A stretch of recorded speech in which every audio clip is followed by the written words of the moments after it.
Tapi pindahkanlah mereka segera kemana saja Pak. Apakah ke pulau yang masih kosong di Nusantara ini?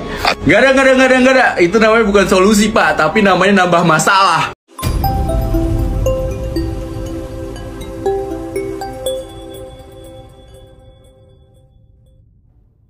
Bapak, Ibu, dan saudara-saudara sebangsa dan setanah air, saya memperoleh laporan mengenai pengungsi Rohingya yang semakin banyak yang masuk ke wilayah Indonesia, terutama Provinsi Aceh. Terdapat dugaan kuat ada keterlibatan jaringan tindak pidana perdagangan orang dalam arus pengungsian ini. Pemerintah Indonesia akan menindak tegas pelaku TPPO dan mestinya ada orang Indonesia yang terlibat ini. Kemanusiaan sementara kepada pengungsi akan diberikan dengan mengutamakan kepentingan masyarakat lokal. Ya. Pemerintah Indonesia akan terus berkoordinasi dengan organisasi internasional untuk menangani masalah ini.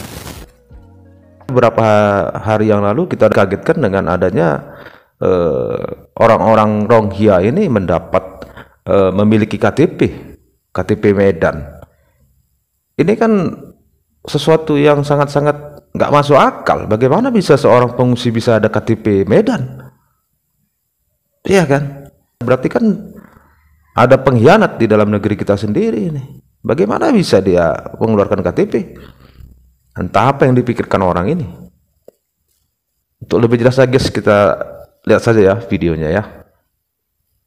Kau sana sudah paham. Nanti kamu paham semua.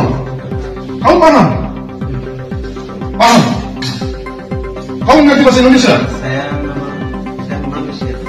Oh, lu Malaysia. Malaysia pula ini orang. Melayu dia. Itu bisa berbahasa Melayu. Bahasa Melayu. Yang ini mana? Coba. Ini lu Malaysia. Ini mana? Ini semua kan orang Bangladesh juga, tapi tidak ada dulu. Oh, kalian Malaysia. Kamu ngomongin betul ya, yang jujur. Jangan bohong-bohong di sini ya. Sabar dulu. Ini kau dulu. Kau temani. Yang Indonesia dulu. Oh, yang Indonesia dulu. Yang bisa bahasa Melayu. Yufis. Di sini dulu. Sampaikan ke mereka semua, ngomongin jujur. Ngomong. Bapak ini ikan. Itu dari kesana mode.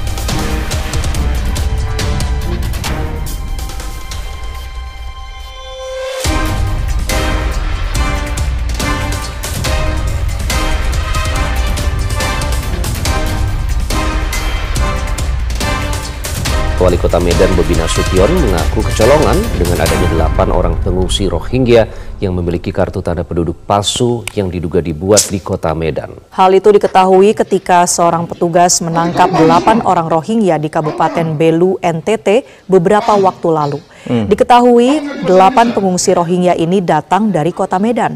Berdasarkan pengakuan pengungsi Rohingya ini, mereka masuk ke Indonesia untuk mencari pekerjaan dan menanggapi KTP palsu pengungsi Rohingya yang diduga dibuat di Medan. Wali Kota Medan Bobi Nasution mengingatkan kepada aparat pemerintahan Kota Medan agar tidak memperjualbelikan data kependudukan untuk kepentingan kurang ajar apapun. banget kayak gini nih orang-orang. Bobi juga mengakui sebelumnya ada beberapa kasus penyelewengan data yang digunakan untuk berobat maupun untuk bekerja di luar negeri.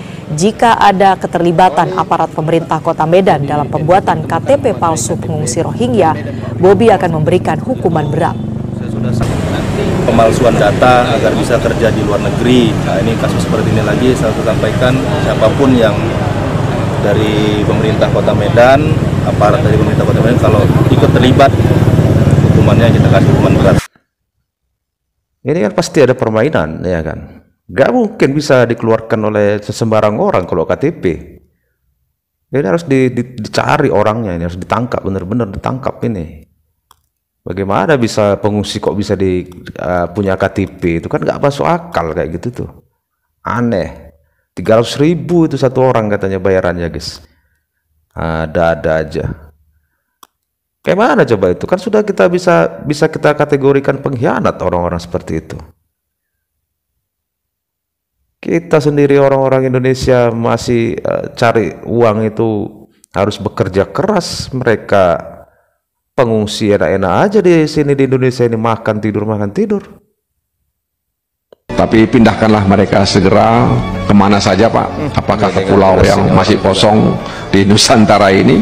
Gak ada. Itu namanya bukan solusi Pak, tapi namanya nambah masalah. Gak ada tuh ngasih pulau, apalagi jual pulau ya. Lu tanyain tuh orang jual pulau. Sejak kapan kalian tahu ini adalah rumah yang sudah disiapkan buat pengungsi Rohingya yang terletak di Bangladesh? Nah, pulangkan mereka ke situ semua. Rumah susun ini berasal dari penggalangan dana seluruh dunia dan menghabiskan 280 miliar dolar. Dan diproyeksikan rumah-rumah ini bisa menampung ratusan ribu warga Rohingya. Nih kalian lihat, lokasinya tuh di Bangladesh, diletakkan di suatu pulau namanya Basan Char. Kenapa nggak UNHCR Indonesia ini memulangkan mereka ke sini? Kenapa harus memaksa Indonesia untuk menerima mereka? Buat UNHCR Indonesia, emang boleh ngeblokir netizen Indonesia? Emang boleh ngapus komen? Kalau di akun UNHCR Indonesia kita nggak bisa bersuara, kalian bersuara di sini aja, masih kosong tuh guys. Nah kemudian kenapa harus kita tolak? Karena mereka ini berpotensi menjadi kelompok separatis di Indonesia. Saat WNI KB mereka kerjanya beranak terus. Nanti kalau jumlah mereka sudah ratusan ribu, ini seperti di Malaysia, mereka demo minta tanah. Kemudian apa? Bakal jadi kekerasan, negara kita nggak stabil. Nah terus ada pelanggaran HAM dicepuin tuh sama UNHCR. Terus seluruh dunia mengecam Indonesia. Dan negara kita pastinya bakal dikeluarkan dari Dewan HAM PBB. Dan satu lagi, Aceh ini termasuk salah satu provinsi termiskin di Indonesia. Ngapain mereka dibebani lagi dengan Rohingya? Solusi yang paling tepat adalah anggota UNHCR yang menampung mereka. Bayangin ada 1.000 staf,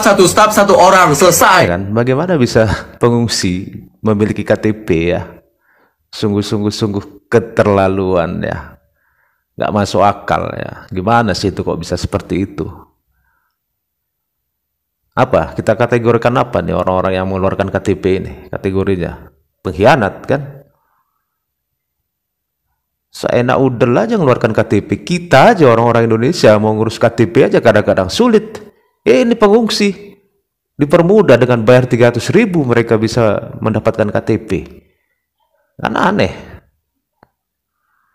Gimana nih kalau menurut kalian guys ngeliat seperti ini? Ya semoga aja nih pelakunya segera ditangkap, atau jangan-jangan sudah ditangkap guys. Atau saya yang terlambat update ya. Kalau ada informasi dikasih tahu ya guys ya informasinya. Dan sampai di sini dulu ya videonya. Terima kasih sudah menonton.